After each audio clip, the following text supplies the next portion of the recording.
Gil Martin here, and welcome everybody to today's episode of the Daily Packers Post, where we bring you in-depth videos on your Green Bay Packers every day, Monday through Friday. So make sure you hit the like button and subscribe so you never miss an episode. Today, we're going to talk about one big question the Packers still have to answer regarding newly acquired defensive end Micah Parsons. And that is this. Look, big deal, big trade for Parsons, made him the highest paid defensive player in the NFL, gave up 2 first-round picks and Kenny Clark to acquire him. And now the Packers had a week and a half between the time the trade was made until the opening of this 2025 NFL season. Green Bay opening the season at home at Lambeau Field against the Detroit Lions. Big game. But the one thing we do not know at this point is how quickly and how much Micah Parsons is going to play in week 1. I mean, look, he is a 4-time Pro Bowler, a 2-time All-Pro or 3-time All-Pro, has only missed 4 games in his first 4 seasons, all of them coming last year when he missed them due to a high ankle sprain. And he is the first player in NFL history, besides Reggie White, to record 12 or more sacks in each of his first 4 seasons. Couldn't reach an agreement with Jerry Jones. It got ugly. Jones eventually forced to trade him to Green Bay. But Parsons did not play in the preseason, did not practice with the Cowboys at all during training camp. And even though he's been working out on his own, it is almost a certainty that he is not in what we like to call football shape right now. And he has 10 days to ramp up and get ready to play in the season opener. Now it's down to less than that. It's down to less than a week. So keep in mind also that Green Bay's week 2 is a Thursday night game. So he'll have less time after week 1 to prepare for week 2.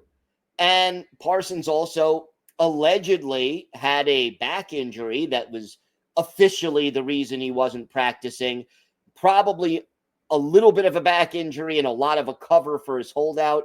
Sources indicate the back injury is nothing serious, but if there is a back injury, anyone who's had a bad back knows how tricky that can be. Parsons also needs time to learn the Green Bay defense, Jeff Hafley's playbook, and learn his assignments and the different formations that the defense is going to play. So he's going to practice between now and, the last practice before the game to prepare for week 1. But how quickly are they going to bring him along? Brian Gutekunst said, we're going to have to see. We'll have a chance to get him out there on Monday and see where he's at. Certainly, we're hopeful he'll help us in some form or fashion in the opener, but I do think it's on us to be smart and make sure he's ready to go. Matt LaFleur also chiming in. We've got to see where he's at. I don't believe he has practiced, so we're going to be very calculated with how we deploy him and the number of snaps he's going to get. The Packers have to bring Parsons along slowly.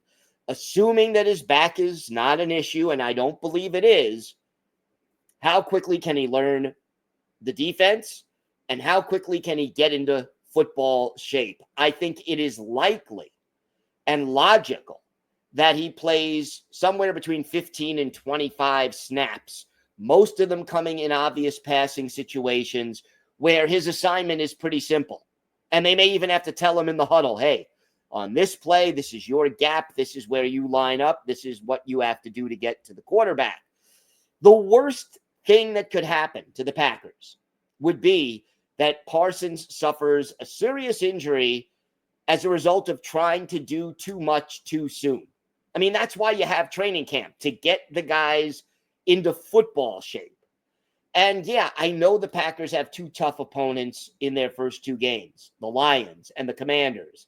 And yet it is more important to make sure that Parsons is available over the course of the season than it is for him to miss extended time because they rushed him into the lineup and he suffered an injury. So the smartest move for the Packers is to gradually integrate Parsons into the lineup. Yeah, he may start officially in week 1, but let's hope by the time we get to week 4, let's say, or 5, that Parsons is ready for full-time duty. And I think the key, yes, I mentioned week 2, you got that short week because they're playing Thursday night. But after that, you've got the mini bye. You've got 10 days, 11 days in between games after a Thursday night game in week 2 to the regularly scheduled Sunday game in week 3. That, I think, will be Parsons' big opportunity to practice with the team, get the playbook down solidly, and be ready for more. I think his role gets bigger and bigger with each passing week as long as he stays healthy. And let's face it, even with a part-time role, Micah Parsons can make a substantial impact on a game with a key sack or a forced fumble or even a pressure that could lead to an interception. Don't rush this guy. He'll be there. He'll make his impact, but he's got to stay healthy, and that is the most important thing. He'll make an impact against Detroit, but he'll make an even bigger impact in the rematch later on in the season. Check out our website at thepackerspost.com. We've got in-depth articles on the Packers Monday through Saturday, so make sure you do that. Here on YouTube, hit the like button and subscribe so you never miss an episode. Have a great day, everyone. Thanks so much for watching. And, of course, go Pack Go.